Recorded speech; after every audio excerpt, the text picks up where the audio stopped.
we become what we think about.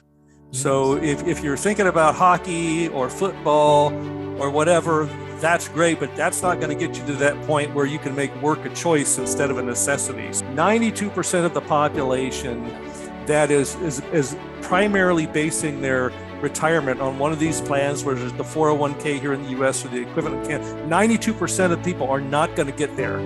They're going to have to work longer, or they're going to have to seriously reduce their lifestyle expectations to match the income based on that mountain of money or nest egg. It's all we know. So I wrote an article on my blog. It's called "Why Do Your 401k Sucks?"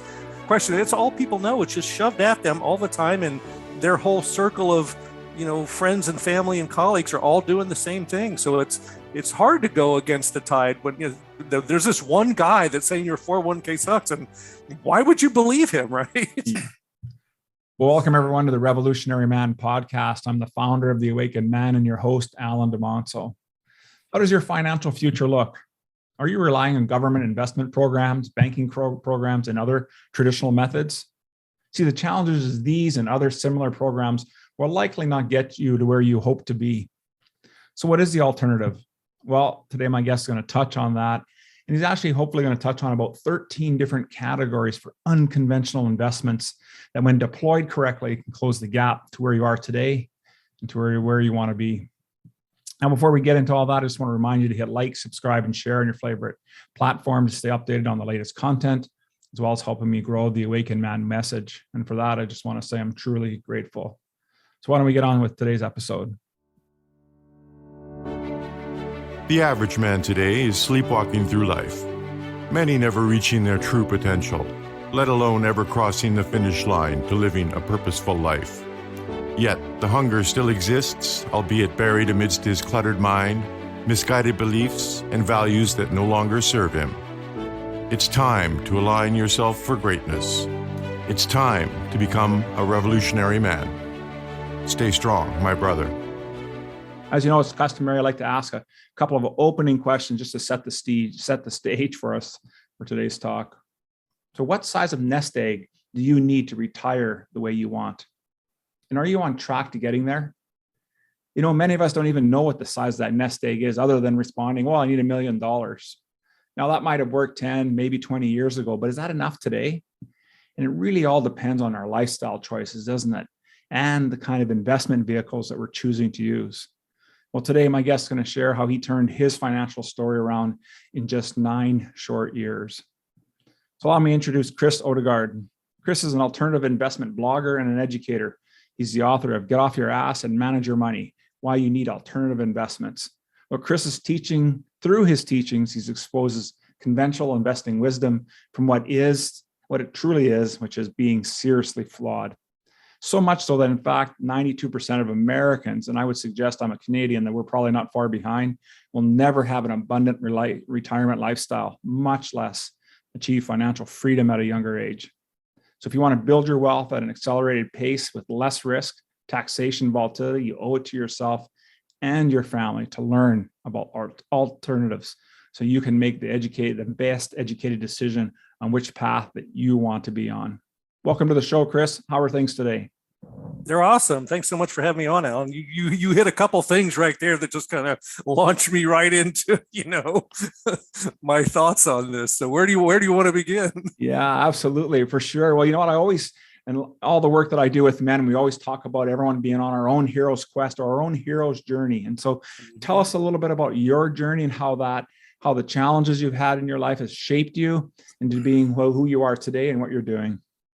Sure. Well, I was a conventional investor, just like most Americans are and most Canadians are, putting their money in these government, plans and hoping that we get to that nest egg number, whatever that is. And we can talk about that later, because I think the way we think about that is all backwards. So I did that for, longer than I care to admit. If any of your listeners read Cash Flow Quadrant, I was an E. I was an employee. I grew up with E's. That's all I know. Owning a business or being a serious investor, other than, plowing money into a 401k here in the US, that's all I knew. And it was, I call it being on, and I got to trademark this. I was on the 401k highway to mediocrity, and I didn't even know it was, I didn't even know it, but that's the highway I was on. Yeah. And it was going about as well as that goes, I was taught to, go to college, get a degree, get a job with benefits, work till you're 65, that whole load of crap, frankly. Yeah. And so that was going mediocre. And then in my mid 40s, something happened. My 19-year marriage ended, and I lost 55% of my assets and thousands of dollars a month in cash flow. And, in my mid 40s, I was looking at an even worse future than the mediocre path that I was on. And just coincidentally, a friend of mine said, "Hey, Chris, you should read this book. You should read this book." And I bought the book and I set it on, somewhere, and it sat there. And of course, the book was Rich Dad, Poor Dad by Robert Kiyosaki. And I read that, and, it was like a light bulb went off, like it has for millions of other people. And I went, wow, there's a different way, and I'm going to go down that path. And so, conventional investments are everything that's traded on the stock market. That's your conventional investments. Everything else is an alternative. That includes every class of real estate and a whole bunch of other things.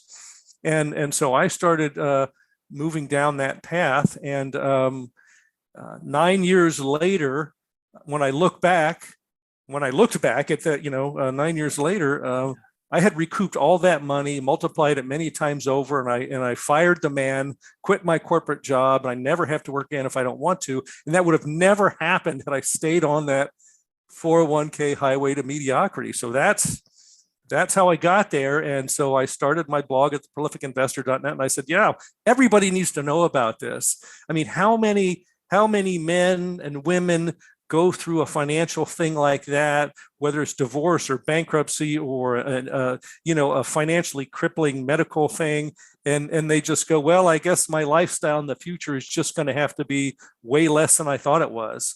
Well, it doesn't have to be that way, and so that's what I write about and blog about, and that's kind of how I went from there to here. So now I'm just living down here in South Carolina, where it's sunny all the time, and like riding motorcycles and driving my Corvette and talking to guys like you and your audience. And hopefully we could prevent a young person from ever getting on that highway, or we could get somebody to take the next exit. That's kind of the goal. Yeah, so. I love that story and love it. For my big reason is that I too went through a divorce in my early 30s, actually at 30, and lost everything. And it's been a long haul. And I really wished at the time I would have got a chance like you did to really come across some of Kiyosaki's work and to start making different choices, because I think that's such an important part of your story, is that you're in a position after your divorce that you could have made a completely different decision and decided just to cave and not look at making changes in your life. And you didn't do that. You went after it, right? You probably with a little bit of help. And so you started to talk a little bit about conventional, investing, but what is the wisdom behind what the conventional investing piece is? Like, what is it that they're trying to sell us basically? Well, conventionally, all the publicly traded stuff, it makes a lot of money for other people. If you give your money to a financial advisor and you say, hey, I would like you, most people go, I'm not smart in this area. I've got this job. I'm good at that. And I do that. And I'm not a financial person. So I'm going to trust that the guy that, was recommended to me in the conventional investing world. So you give him his money, you give him your money, and he says, and he will charge you something upfront, maybe, and something called AUM, asset under management fee, and he will build you a diversified portfolio. So he says, but there are 4 asset classes. There's the paper, which is stocks, bonds, and mutual fund. There's private equities, private shares of small business. There's real assets like real estate, and there's commodities. Well, he built you a diversified portfolio in one asset class, paper. What about the other 3 assets? He doesn't help you in that area at all. So you're not really diversified. And the interesting thing is, he's going to make money whether you make money or lose money. He gets paid either way. Now, obviously, he gets paid more when you make money because the volume of your account is higher. But and then something really interesting about mutual funds is that mutual fund is just a basket of stocks and bonds that are packaged together and sold as a unit. And so there's trading that goes on inside that mutual fund. They're buying and selling things all the time. So you could actually begin your balance at the beginning of the year could be, $500,000. And at the end of the year, it could be $400,000. And you would have to pay taxes because they traded stuff and there were capital gains along the way. So even though you lost money, you could still get a tax bill. And the guy is going to take his fee as well. And people are just, they're just, and I've got some stuff behind this. 92% of the population that is primarily basing their retirement on one of these plans, where there's the 401k here in the US or the equivalent. 92% of people are not going to get there. They're going to have to work longer, or they're going to have to seriously reduce their lifestyle expectations to match the income based on that mountain of money or nest egg, as you were calling it. So it's a bad system, man. It's really bad. And when something doesn't work for 92%, I mean, I went to public school, so that means it only works for 8%. If I get an 8% on a test, even in public school in the United States, that's a failure, man. Yeah, no kidding. It's a failure up here in Canada as well. And yeah, our equivalent is an RRSP plan, Registered Retirement Savings Plan. Right. Same idea. Really, it's a tax deferred vehicle, and you're absolutely right. You're paying what 2, 4, could be 6% to these money managers to look after your money, and really, we're not really taking ownership for it. And so, so you start to touch on why it's not working, and that makes sense. And then you just start talking about the one asset class. Expand a little bit more on the other three, and maybe we can get into some of those 13 categories I was mentioning earlier. Yeah. So, and I didn't make this stuff up. I got this from Tom Wheelwright. He wrote the book Tax-Free Wealth. He's the smartest tax guy down. Probably, he's regularly touted as the smartest tax guy in the U.S. and probably everywhere else. But he talks about the 4 asset classes. So the paper asset class, stocks, bonds, mutual funds, all that kind of stuff, and then real assets. Things you can touch: real estate, every category of real estate, business machines, ATMs. Commodities would be, coal and gas and beef and grain. And then the other one is private shares of small businesses or private equity. And so that's the whole investing landscape. But, the people that are in front of us all the time with the advertisements and everything, the Schwabs and the TD Ameritrades, they're only working in that one asset class. And I have a friend who's a conventional investor, and I asked him one time, I said, well, why don't you guys advise people about alternatives, the other 3 asset classes? And he said, there's 2 reasons. Because there's automated, easy money in the paper asset class. And the other thing he said is that if I say you should go out and buy General Electric, and General Electric goes bankrupt, I'm never going to get sued. If I suggest that you, as a financial planner, go out and invest in this private company, and that goes bankrupt, he says I could get sued. So there's 2 good reasons. One, or two reasons, but for better or worse, about why most advisors don't advise, outside of the paper assets. Yeah, I guess because of that regulation, right? It gives them a sense of protection, and they don't need to step outside of that. But really, it's the onus is on ourselves to take responsibility, just like you're talking about, right?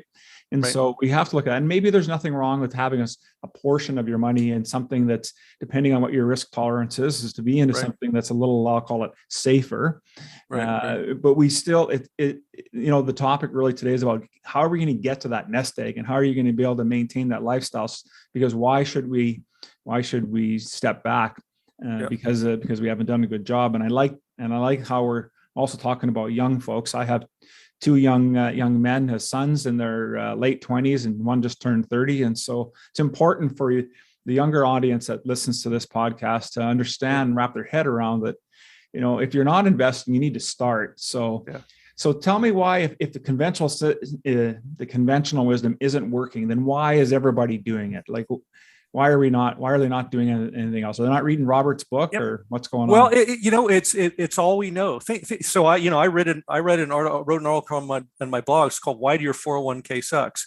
If you're just traveling through your normal life, all your family, all your friends, all your coworkers, everybody's putting their money into an RRSP, and one guy comes along swimming against the tide and says that is a terrible investment vehicle. It's like when everybody thought the world was flat, and Galileo or whoever it was came around and said it's round. Well, that guy was crazy because everybody else, right? So that's what that's kind of the reason, because it's the tide is turning a little bit. People are tired of what's going on in the stock market and what government's doing with printing money and stuff like that. So it is changing, but the real answer to your question, it's all people know. It's just shoved at them all the time, and their whole circle of friends and family and colleagues are all doing the same thing. So it's hard to go against the tide when there's this one guy that's saying your 401k sucks, and why would you believe him, right? Yeah. Well, yeah, because then it's that peer pressure, right? Now they have to deal with that as well. And if I make a mistake, and then, where's that support? But truly, there's lots of support out there. Now, you've been running this blog for a little while. And Yep. so whatever you're finding are the greatest challenges, like in the comments that you're facing, like what are the people asking you the most about the work that you're doing? Well, there's and I wrote an article about this too. There's a double standard, right? Yeah. So people so when I talk about the type of investing, self-storage, ATM machines, apartment buildings, crypto, gold, silver, people will say, well, that sounds risky. Are those investments guaranteed? And I say, well, no, they're not guaranteed, and neither are any of your investments unless you're the SEC, the regulatory unit here in the United States, says the only thing that's guaranteed are U.S. government bonds. Everything else carries some element of risk, but they consider their stuff safe because it's been through the rigor of the SEC and has gotten on the stock market. So they asked me, is my stuff guaranteed? Well, their stuff isn't guaranteed. So there's this double standard, right? Well, how do you know that person's not going to run off with your money? Well, have you heard of Enron or Volkswagen? I mean, it happens.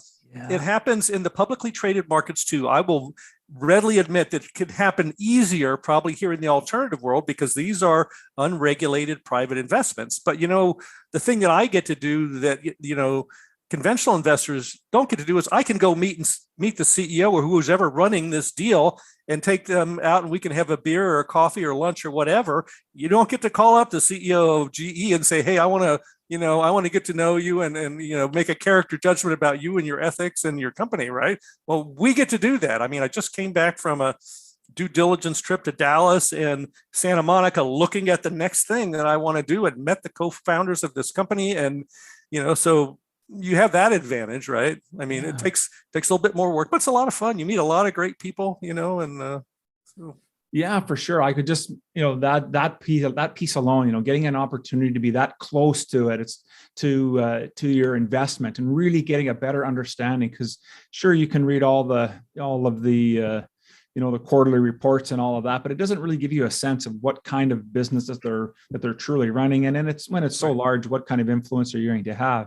But when you've got skin in the game, like you're talking about, and you get to meet, really important people, that they've got a passion for their job, you can get a sense of whether, how authentic they are and what kind of integrity they hold.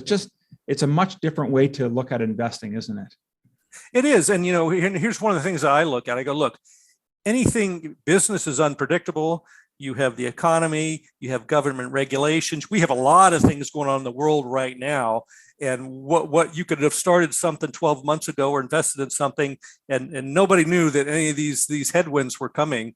But here's what I go, okay, well, I know this person, and I don't have to worry about them, their ethics or their integrity, or their things could go wrong, and they're going to do the best job they can managing through it. And there's going to be some ups and downs, but it's not going to be because I'm in business with a criminal or an unethical person, right? Yeah. And so that's the thing. Right on. Now, listen, I want us to go back a little bit. And so when you got started there in your early 40s, I just wanted to to help people talk, really give them paint a picture of like, how did you get started? Like, give us an idea of what your first few investments were like. What were some of the things that, that the thoughts that were going through your head, and how you had to pivot and make adjustments along the way. Right. So the big thing about the alternative investment world is you have to be more educated. When employees join a company today, they get opted into the RRSP or the 401k for a certain amount of money, and you actually have to opt out. So you have to have no knowledge to do that. So after I read Rich Dad Poor Dad, I was in my post-divorce apartment, which I fondly referred to as the van down by the river. If you ever saw the Chris Farley skit on Saturday Night Live, where he's the motivational speaker, and he lived in a van down by the river. So I lived in that place, and an advertisement came on the radio, and it was Robert Kiyosaki's organization. They were having a free seminar, 30 miles north of me. And of course, I'm like, yes, I am going. And on the day, so I signed up for that. And the day that I was supposed to go to that, my vehicle, which I still own, a 92 Ford F-150 pickup truck, wouldn't start. And I was like, I was so, I was in the zone. I mean, I was focused on this. I'm like, I have to go. So I found a company that would drop off a rental car, and I got to that seminar. And that seminar was, and if anybody who's gone through this educational process, the free seminar that led to the $500 weekend, which then led to a $15,000 training package for two people. And, I put $15,000 I didn't have on a credit card, and my high school age son at the time, 16, we went to like 12 different classes locally and at other places in the country to learn about all different aspects of real estate investing. And so that education was critical. And then my daughter was just going into her second year of college. And she said, Dad, I don't want to live in the dorm anymore.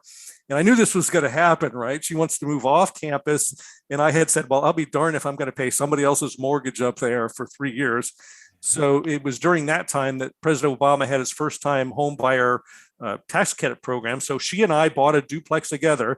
It just means she was on the title, but since she was a first time homeowner, we got a $15,000 check that came along with that purchase. And there were 2 bedrooms. It was a duplex, 2 bedrooms side by side on each side. And so she lived in 1 bedroom, rented 1 in her side, and we rented the other 2. And so she did some of the property management, 100 miles away from me. And I did some of the stuff down here, and we owned that building for many years after she graduated. So that was the first investment. And then it just kind of, the thing about alternatives, there's so many options. Yeah. People get frustrated when they say, well, what should I do? And I'm like, well, I don't know. What kind of investment are you? What investor are you? What's your risk tolerance? There's no Vanguard target retirement fund that I can say, go vest in that. I say, you have to figure out, do you want to be in notes or single family rentals, or do you want to be a rehabber or a flipper or a wholesaler? Do you want to do apartment syndications, self-storage? I mean, it just goes on and on and on. And it's just this huge plate that you can choose from, but you have to figure that out for yourself. And all I can do is point people to the different resources that have been helpful for me. And you got to meet people, and you got to network, and just kind of immerse yourself in this new world. And you will figure out, probably after some trial and error, right? Yeah. You just want to make sure it's not too painful, which of those things just really kind of matches your personality and your skill set. Yeah. And what I really like, I just love how you're putting this together, Chris, because what I like what you're saying is that nothing that you've talked about here is get rich quick. This isn't about, investing in something that's a fly by night. It took 9 years, and people might go, wow, geez, 9 years is a long time. Well, tell you what, where you are today and 9 years from now, if you don't make one change, how much closer will you be? And I would suggest that we're not any closer if we don't make a change. Right. And so, it's about taking those steps. And I like how you talked about, utilizing a program that already exists and using some education to help get that first first investment of yours, right? Right. Yeah. So who are the types of people then that are investing in alternatives? Obviously, we know there's the guys like Robert and doing that work, and yourself, but what kind of person is an individual that would invest in alternatives? Well, that's a tough question. I would have to say that,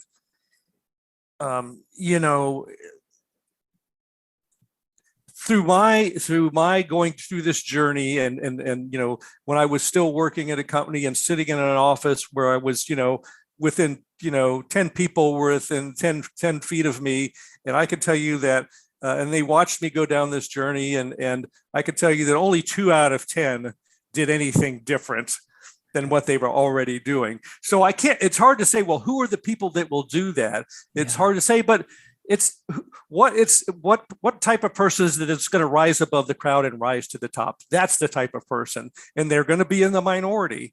There have been the business that I'm looking at, the investment I'm looking at right now. It just sounds too good to be true, and so most people will go, "Whoop, too good to be true, must be illegal, immoral, or unethical." And what I have learned in my investing career is that to move toward those things carefully instead of run away from them, because I have made so much money on things that I had never heard of that sounded too good to be true, and they were true. And so it's the person that's going to strike out on a different path. They're going to go against the grain, and despite what everybody else is doing, they're gonna take that different path. And there's not I don't know of a one way to describe that kind of person, because they come from all different places. Sometimes the person you would least expect it, right? It's just what I'm gonna go, and I'm gonna go fast. Yeah, for sure.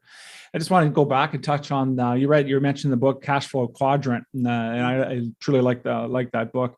But it made me wonder, as someone who's looking at being an alternative investor, what are the things that you're looking for? Are you looking for cash flow, or are you looking for more equity growth? Like, what are some of the ways that you're assessing? You would recommend people go and assess their investments? Well, it's different for everyone. Unfortunately, this is going to be the repeating thing, but it's different for everybody. So if you go into the alternative investing world, there are people are syndicating car washes and ATMs and apartment buildings, and actually debt collection and notes.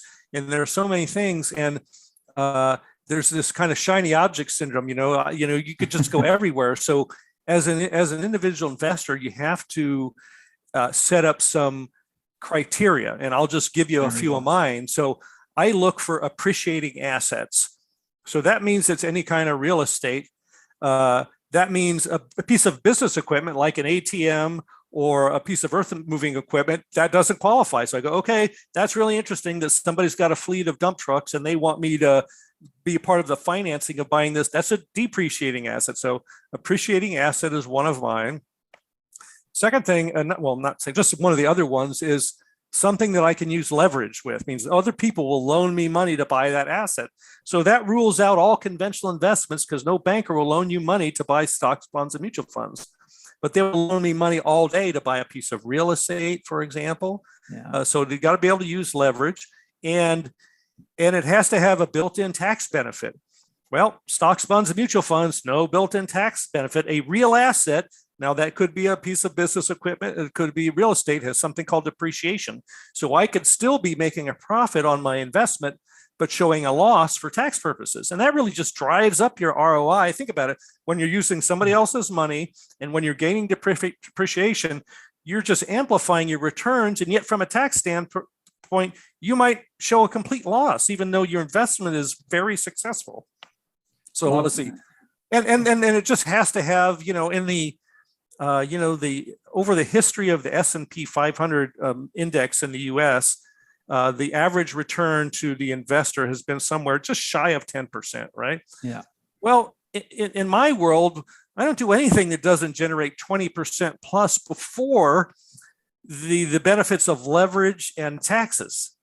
And so, I'm getting there. I'm getting to that end game so much faster just by changing what type of investment I use. And they're not necessarily riskier, right? Real estate is the oldest investment there is dirt. It's land, and somebody just puts something on top of it, right? And yet they're called alternative investments. And the stock market, which is a relatively new investment in the history of the world, when you look at the whole cycle, is what's conventional and normal, right? So I use the terminology not because I think it's correct, but just because that's the terminology that is out there, right? Yeah, absolutely. And you're so true, right? Unless you're investing in a in a stock and a bonds, or if you're going to invest, in even just putting money in a savings account, God forbid, people are still just doing that, thinking they're going to get out of the hole. But it's just, let me add one more thing to that list. So, and the other thing is, I like to invest in assets that are insurable. So when you have and think about this, people would never own a house and think about not having insurance on it. What if it burns down? What if something happens? But people will have way more than that in their RRSP or their 401k.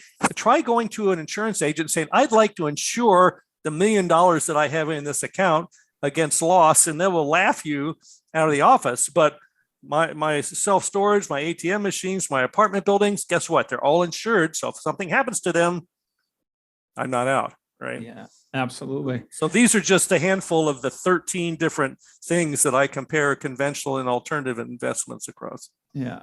So that you were mentioning earlier, you have a blog. And so I just want to touch a little bit on your blog. So you put out weekly, monthly? How often are you putting content out? Yeah, I put out an article. I was pretty consistently once a month, and then I had a shoulder surgery in January, and I was kind of out for a little bit. But yeah, I like to do it once a month. I really avoid anything that's like a job, trading time for money. So I put it out once a month, and that's about the right frequency for me to help people and do something that I enjoy, and it doesn't feel like work. So yeah, absolutely. Well, for sure. Excuse me.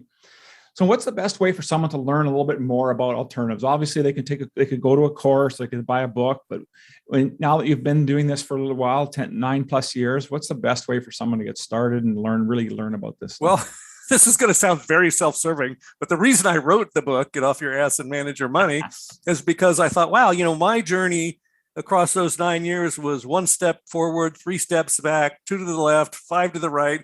Now, knowing what I know, I think I could draw a better picture of a straighter and narrower path that would be more efficient. So there are plenty of books, and I have a bunch of them on my website on the resources page, and mine is just one of them. But you've got, we become what we think about.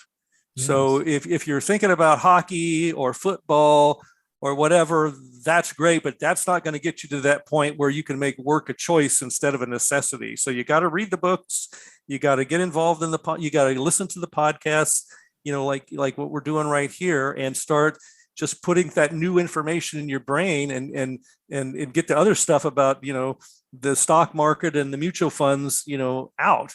And so on my resources page, I have a whole bunch of stuff that has helped me, the books, the podcasts, and some of the places where I get my investments. So perfect. At theprolificinvestor.net. Right on. Excellent. Well, listen, of everything that we've talked about today, what was one thing that, or maybe what we haven't talked about, what's one thing that you would recommend as a takeaway for our listeners to remember? I think you have to, I think people tend to stop learning after they graduate from high school or they graduate from college. And then for some reason, they think that everything else in life they can learn and do on their own. Yeah.